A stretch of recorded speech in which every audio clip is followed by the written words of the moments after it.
porque tú sigues siendo Dios, pase lo que pase, siempre lo serás.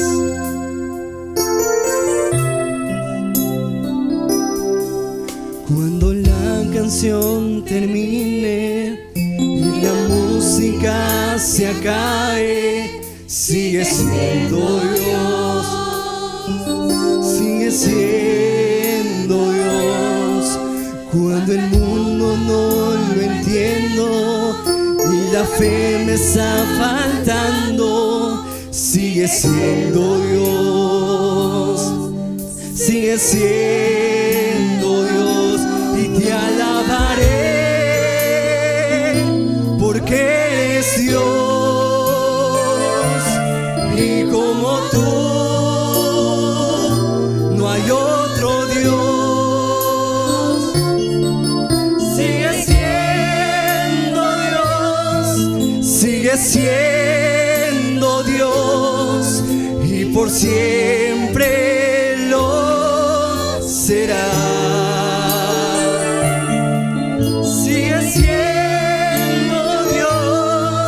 Sigue siendo Dios, y por siempre lo serás, lo serás.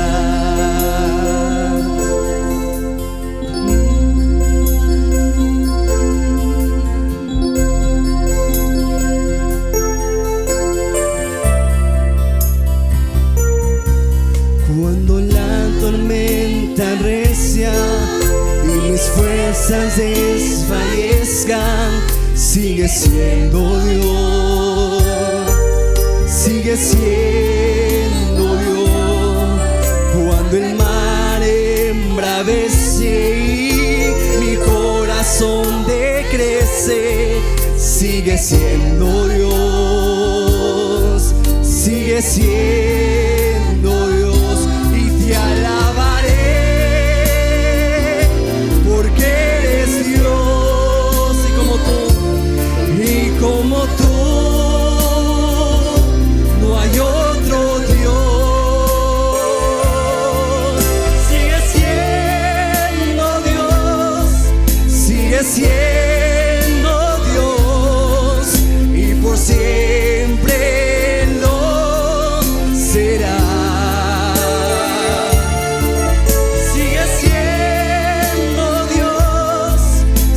Siendo Dios, y por siempre lo serás,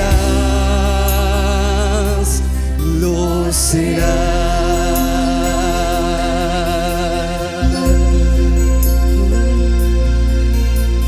Oh Santo Dios, porque pase lo que pase, tú estás ahí obrando para bien. Y bendito Dios, hemos decidido seguirte a ti, bendito Jesús. Pase lo que... Amados hermanos, bienvenidos a su programa Conectados en Oración. Y es un privilegio estar hoy nuevamente con ustedes en este programa que está diseñado para poder encontrarnos y conectarnos en oración, hablar, conversar con Jesús. Bienvenidos, amados hermanos, hermanas, amigos, a este su programa. Y qué bien que nos volvemos a encontrar, y gracias al Señor por darnos este espacio, este tiempo de poder estar una vez más con ustedes y abrir también la palabra de Dios, y que la palabra de Dios también nos hable. Hoy vamos a meditar en el tema la gracia transformadora, y que la palabra de Dios nos hable, la palabra de Dios nos edifique a cada uno de ustedes. Y también usted puede compartir esta publicación, este programa con su grupo, que seamos muchos conectados en oración, muchos con esa necesidad de encontrarnos con Jesús. Ustedes saben, hermanos, que estamos viviendo tiempos difíciles, tiempos muy complicados, donde hay corrupción de toda índole, corrupción social, corrupción espiritual, corrupción moral, corrupción política. Es un mundo que cada vez se va degradando, perdiendo, y a veces no nos damos cuenta y vivimos la vida, nuestra vida, a veces divertida, sin mirar, sin tener en cuenta las cosas.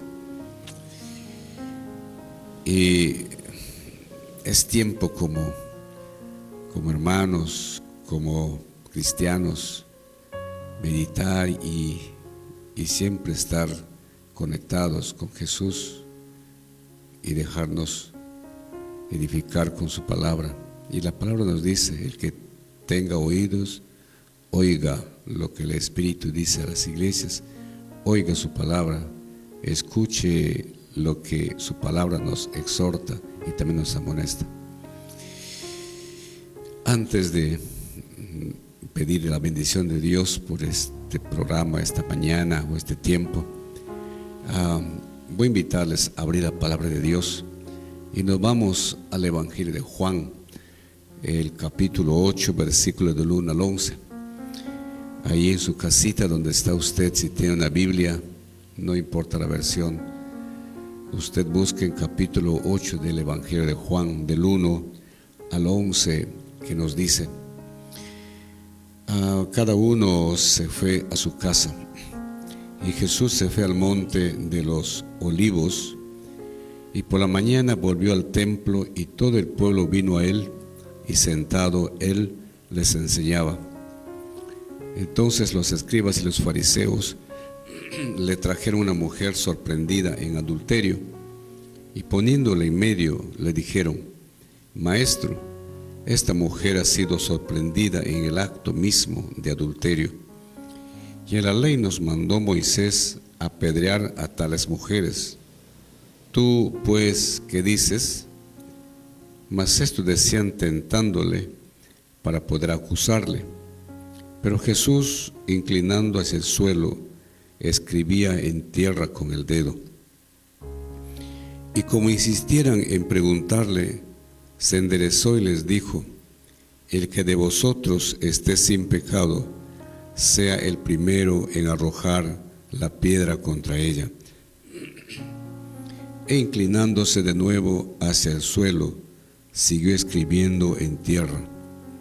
Pero ellos, al oír esto, acusados por su conciencia, salían uno a uno, comenzando desde los más viejos hasta los postreros, y quedó solo Jesús y la mujer que estaba en medio. Enderezándose Jesús, y no viendo a nadie sino a la mujer, le dijo: Mujer, ¿dónde están los que te acusaban? ¿Ninguno te condenó? Ella dijo: Ninguno, Señor. Entonces Jesús le dijo: Ni yo te condeno, vete y no peques más. Esto nos dice la palabra de Dios, la gracia transformadora y el amor que redime, el amor de Jesús. En este pasaje vamos a estar meditando en este tiempo, pero vamos a ponernos a orar, vamos a inclinar nuestros rostros y pidamos la bendición del Señor en este tiempo. Que el Señor bendiga todo este espacio de este tiempo. Oremos. Te damos gracias, Dios, por darnos nuevamente el privilegio de estar hoy con tus hijos, con tu pueblo, que están con esa necesidad siempre de conectarse contigo a través de la oración. Siempre estamos necesitados de ti, necesitados de tu gracia, de tu amor, de tu paz, de tu misericordia. Necesitados también que tú nos escuches, contestes nuestras oraciones. Necesitados, Señor Dios, de poder mirarte, escucharte a través de tu palabra, Señor Dios.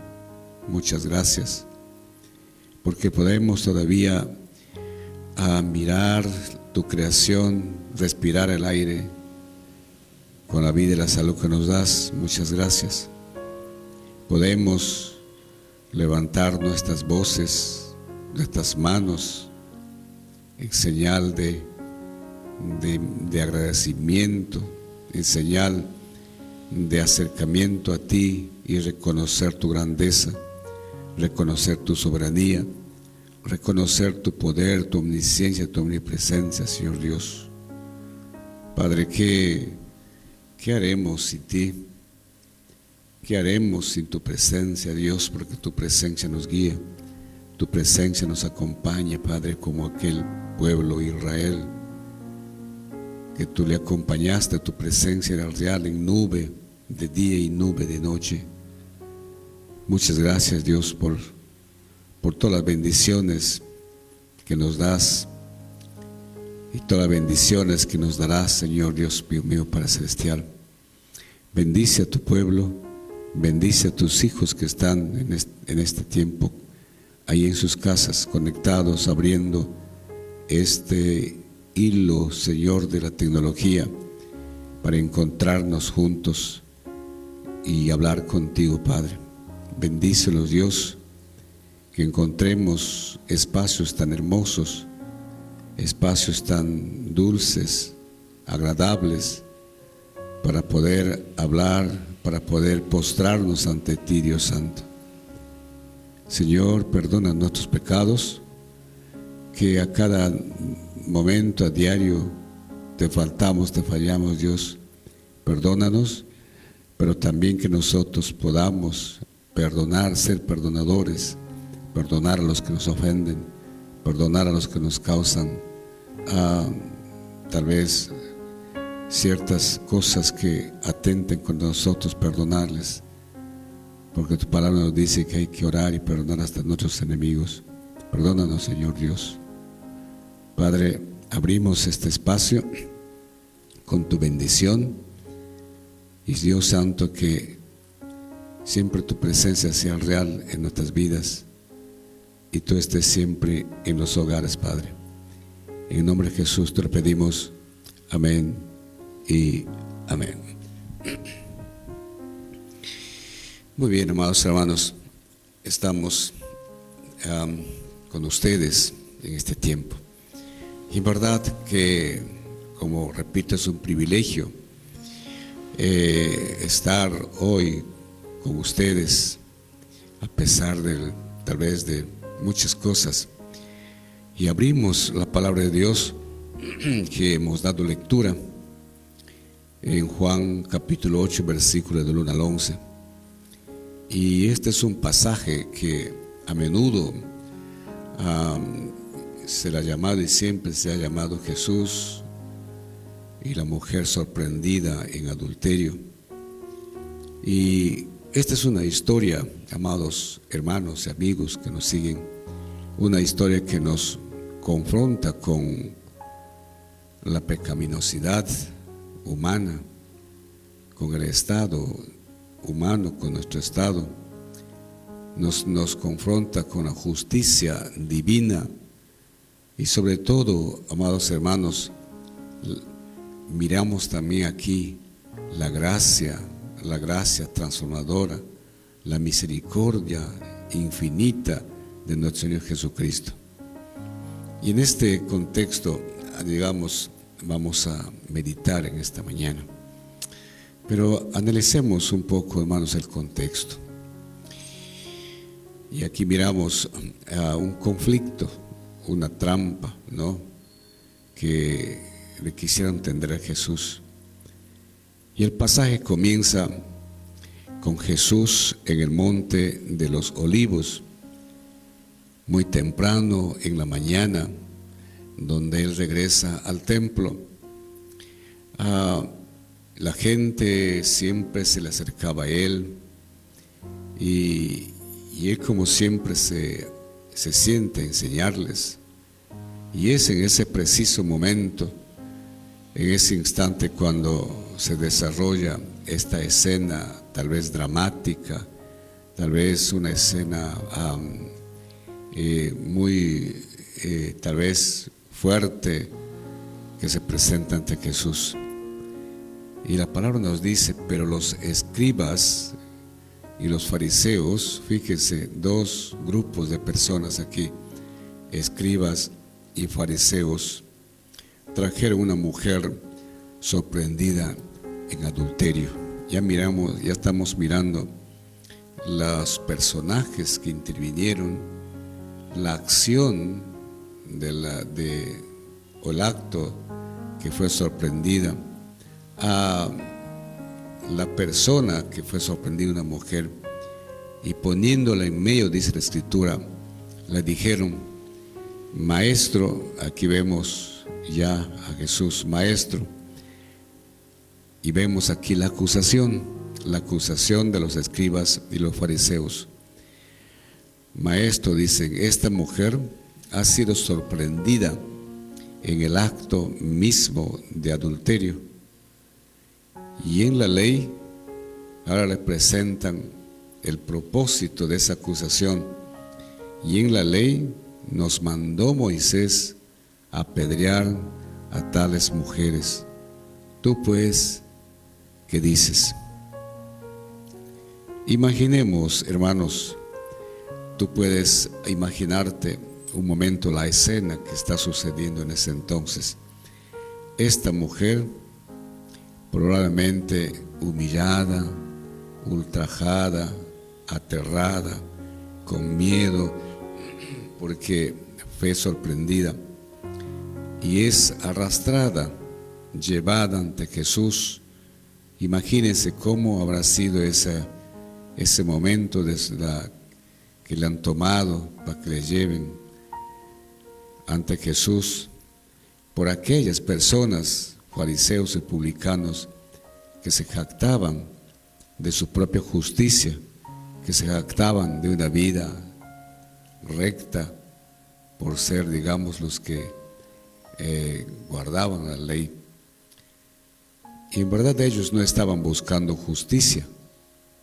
Ellos no estaban, estos hombres que trajeron a esta mujer, no estaban buscando justicia, porque bien, si hubieran actuado como la ley decía, ya lo hubieran apedreado. Pero, ¿cuál era la intención de estos personajes? Estaban buscando tenderle a Jesús una trampa. Querían atraparle a Jesús y querían poner a Jesús entre la ley de Moisés y la palabra de Jesús. Y la ley exigía la lapidación, la muerte, el apedreamiento de aquellas mujeres que estaban, digamos, en adulterio. Levítico 20:10 va a refrendar esto. ¿Qué dice Levítico 20:10? Si un hombre cometiere adulterio con la mujer de su prójimo, el adúltero y la adúltera indefectiblemente serán muertos. Aquí en esta escena no le trajeron al adúltero y a la adúltera, solo le trajeron a la mujer. Ustedes imagínense cuál es el motivo, cuál es la intención de estos hombres. La ley decía, Levítico 20:10, repito la lectura, si un hombre cometiera adulterio con la mujer de su prójimo, el adúltero y la adúltera indefectiblemente serán muertos. Pero en Deuteronomio, el capítulo 22 nos habla, nos dice, si fuere sorprendido alguno acostado con una mujer casada con marido, ambos morirán, el hombre que se acostó con la mujer y la mujer también. Así quitarás el mal de Israel. La ley de Moisés fue tan drástica en estos asuntos, pero también la ley romana, que no permitía a los judíos ejecutar a nadie. Si Jesús, amados hermanos, si Jesús decía que le apedrearan, sería visto Jesús como que estaba violando la ley romana. Entiendan bien, si Jesús decía que le apedrearan, ya estaba yendo contra la ley romana. Pero si decía que no le apedrearan, sería visto como transgresor de la ley de Moisés. Así que Jesús estaba entre la espada y la pared, y parecía una situación tal vez sin salida para Jesús. Pero aquí miramos, hermanos, la respuesta de Jesús. Y la respuesta es silencio. En primera instancia, silencio y también verdad. La respuesta de Jesús es asombrosa en su sabiduría como divino, en su naturaleza divina. La palabra nos dice: más Jesús, inclinando hacia el suelo, escribía en tierra con el dedo. Fíjense, ahora podemos preguntarnos, ¿qué ha escrito Jesús en el suelo? La palabra no nos indica, la palabra no nos habla. No lo sabemos con certeza. Algunos sugieren que tal vez estaba escribiendo los pecados de los acusadores. Otros pueden argumentar que estaba tal vez anotando los 10 mandamientos, o quizás simplemente estaba reflexionando. Entendamos que Jesús era 100% hombre y 100% divino, y conocía la mente, el corazón de las personas. Lo importante, hermanos, aquí es la actitud de Jesús en su silencio y la calma de Jesús para que pueda contestar. Él no se apresura a responder, sino que se toma un momento de reflexión.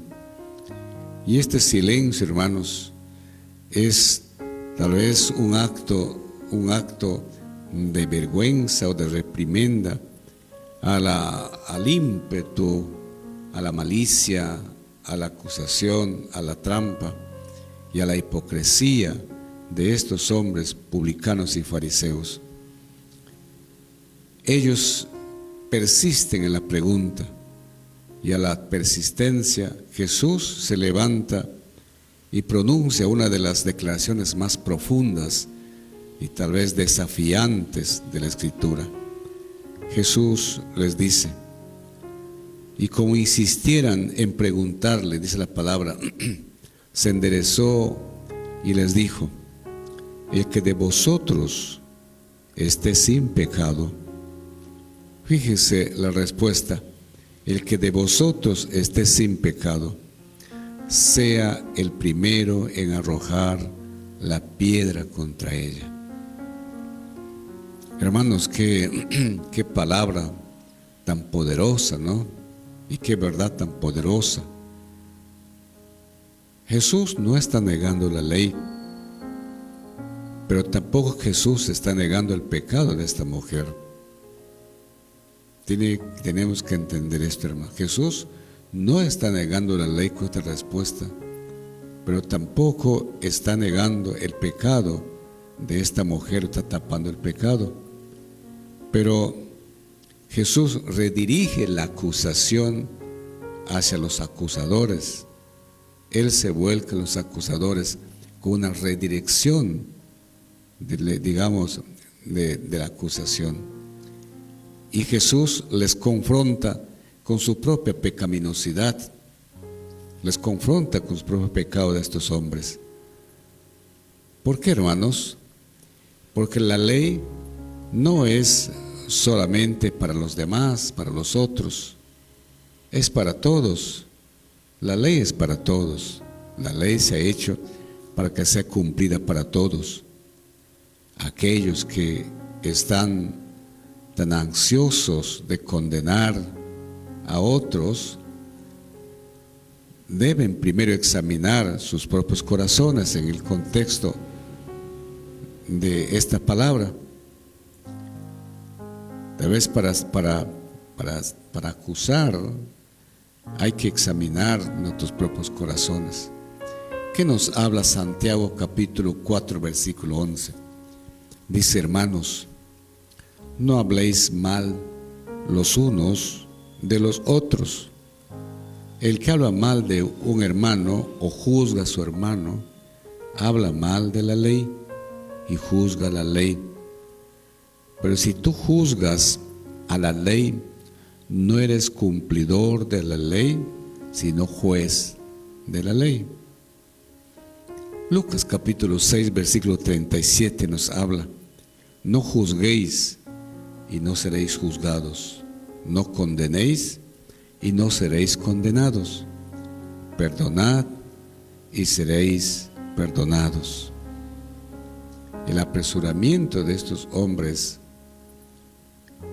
solamente pusieron la parte de la conveniencia, la parte de la acusación, para tenderle una trampa a Jesús.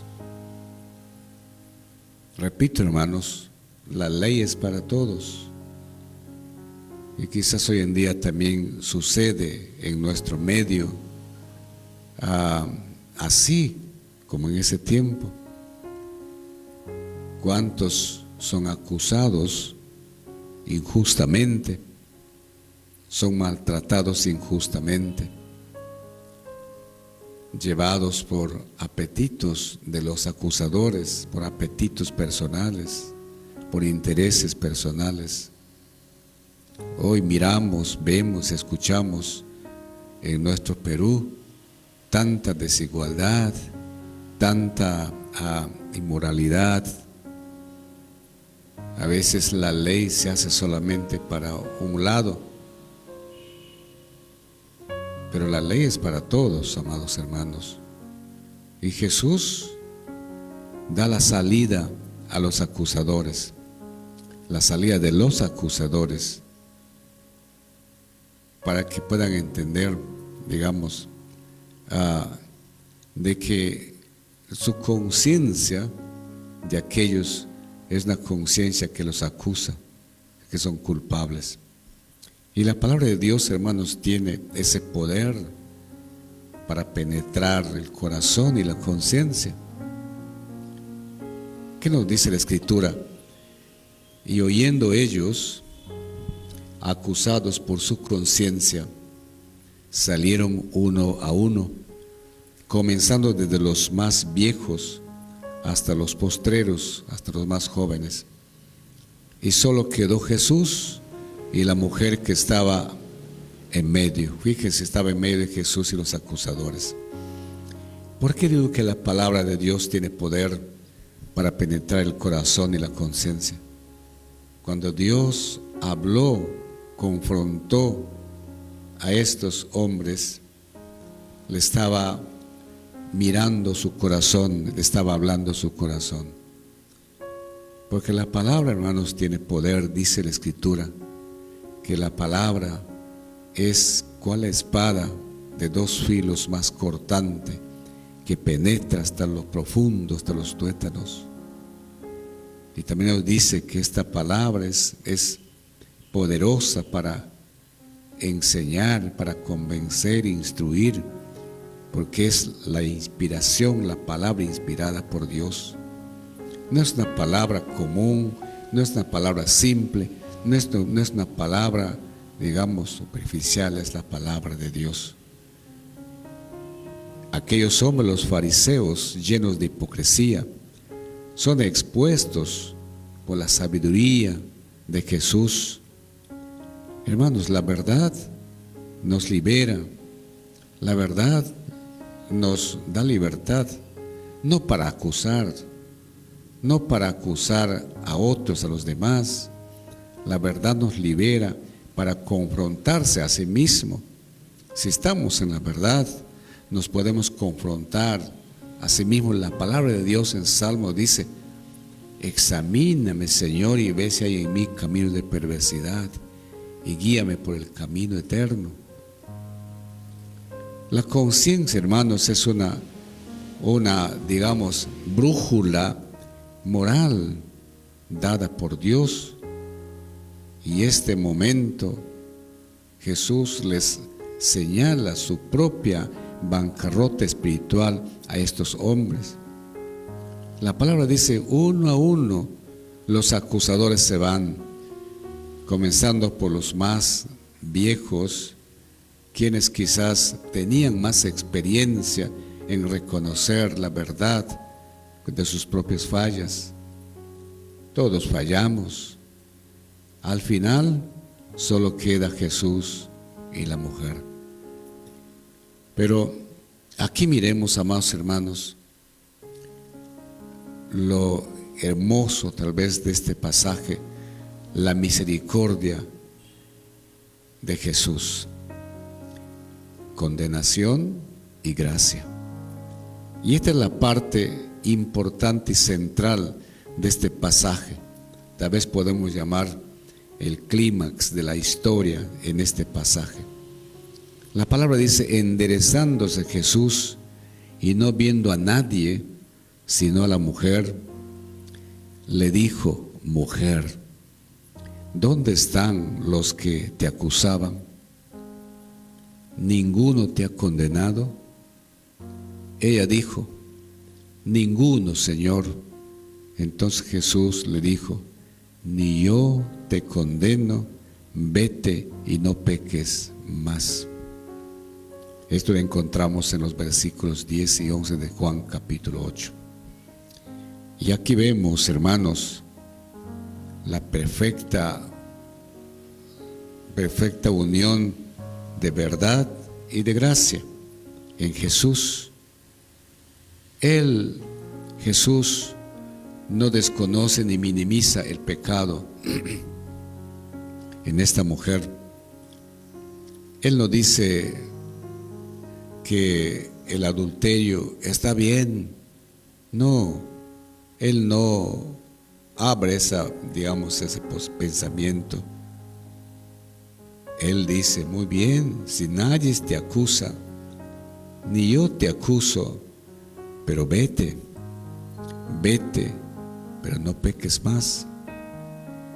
Esto, hermanos, reconoce el pecado, pero la respuesta principal de Jesús es la gracia, una gracia que transforma, una gracia que perdona.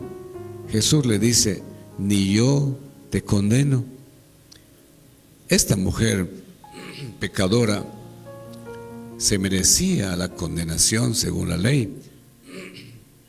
Recibe la misericordia de Dios a través de Jesús, que vino no para condenar al mundo, sino para que el mundo sea salvo por Él, como dice Juan 3:17. Jesús no vino a traer juicios tal vez a la ligera, condenación a la ligera. Jesús vino a ofrecer vida, a ofrecer perdón a quienes están cargados por el pecado. Y esto, hermanos y amigos, es una poderosa imagen del Evangelio. Todos nosotros, de alguna manera, somos como aquella persona, aquella mujer. Hemos sido sorprendidos en pecado, hemos sido sorprendidos en maldad, y merecemos, tal vez merecemos la condena por nuestra desobediencia a la palabra de Dios. Pero Jesús, el único que está sin pecado, el único que tiene el derecho de lanzar la primera piedra, no lo hace. En cambio, Jesús ofrece perdón en su gracia y una nueva oportunidad. Eso es lo que hizo contigo, conmigo, con muchos que han venido a los pies de Jesús. Fíjense, estos hombres ya estaban con sus piedras para que puedan lapidarle, apedrearle a esta mujer. Y esas piedras pueden significar todo tipo de acusaciones, todo tipo de palabras, todo tipo de, tal vez, de expresiones de juicio que podemos levantar cada uno. Piedras grandes o piedras chicas que te pueden acusar, que te pueden lapidar. Y en verdad estamos rodeados por muchas actitudes de personas que a veces pueden ser tu misma familia o tu misma pareja tal vez, o tus hijos o tus mismos vecinos. No lo sabemos. El corazón, dice la palabra, que es engañoso, es mentiroso. Ahora, ¿cómo podemos aplicar, hermanos, para nosotros hoy esta palabra? ¿Qué significado tiene para nosotros, para la iglesia, en este tiempo, en este siglo XXI? ¿Qué significado tiene esto? Y lo primero que vamos a mirar, aplicar esto es que hay mucha hipocresía y hay mucho juicio antelado y que debemos cuidarnos de esto. Y este pasaje nos llama a una profunda, digamos, examen, introspección, porque ¿con qué frecuencia, hermanos, nos apresuramos a juzgar a los demás? ¿Con qué frecuencia nos apresuramos a señalar sus faltas mientras ignoramos la nuestra? Como cristianos creemos en la santidad de Dios y en la seriedad del pecado. Dios es santo y no se asocia con el pecado. Y debemos mirarnos, ¿no? Y no juzgar a los demás, tratar a los demás como quieren que nos traten. Pero también, hermanos, creemos que la gracia de Dios, que es soberana, que la gracia de Dios, que está siempre listo, hermanos, que nos enseña, como dice Romanos 3:23, y nos hace mirar como una acción retrospectiva, que todos hemos pecado y estamos destituidos de la gloria de Dios. Eso dice Romanos capítulo 3:23. Hermanos, el estándar para el juicio debe aplicarse primero a nosotros mismos. No juzguéis, dice la Escritura, para que no seas juzgados. Y lo segundo que podemos aprender en esta historia es que todos tenemos necesidad de gracia y necesidad de redención. Esta historia de la mujer adúltera es una clara demostración del amor redentor de Dios y nos recuerda que no importa cuán profundo sea nuestro pecado, cuán profundo sea nuestra maldad, no estamos más allá del alcance de la gracia de Dios. Estamos siempre listos para recibir la gracia. Hermanos, si hay áreas en nuestras vidas donde hemos pecado, donde hemos fallado, donde nos sentimos avergonzados, con miedos, con temores,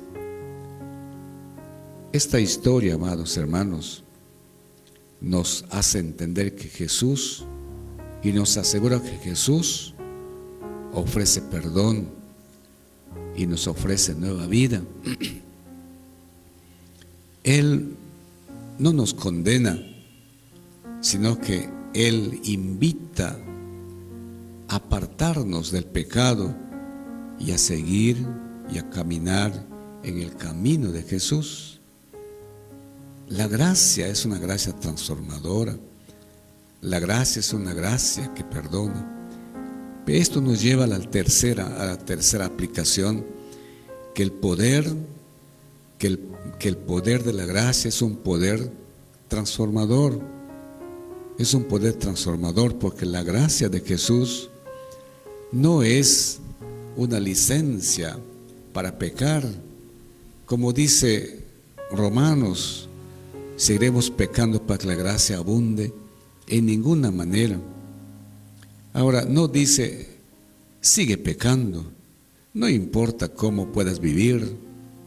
Al contrario, recuerden, Jesús le dice a la mujer, vete, vete, puedes irte, pero no peques más, no sigas en tu vida antigua, no sigas en tus costumbres antiguas, vete y no peques más. Porque la gracia de Dios tiene un poder transformador. Esa gracia nos perdona. Esa gracia nos da la libertad. Sí, pero también esa gracia nos capacita para vivir y para seguir una vida y vivir una vida en santidad. La palabra de Dios dice, de modo que si alguno está en Cristo, nueva criatura es. Las cosas viejas pasaron, he aquí todas son hechas nuevas. Cuando experimentamos, hermanos, el amor incondicional que decimos y el perdón de Cristo, somos impulsados ¿a qué? A responder con obediencia y a responder con gratitud, buscando vivir una vida que le honre a Jesús.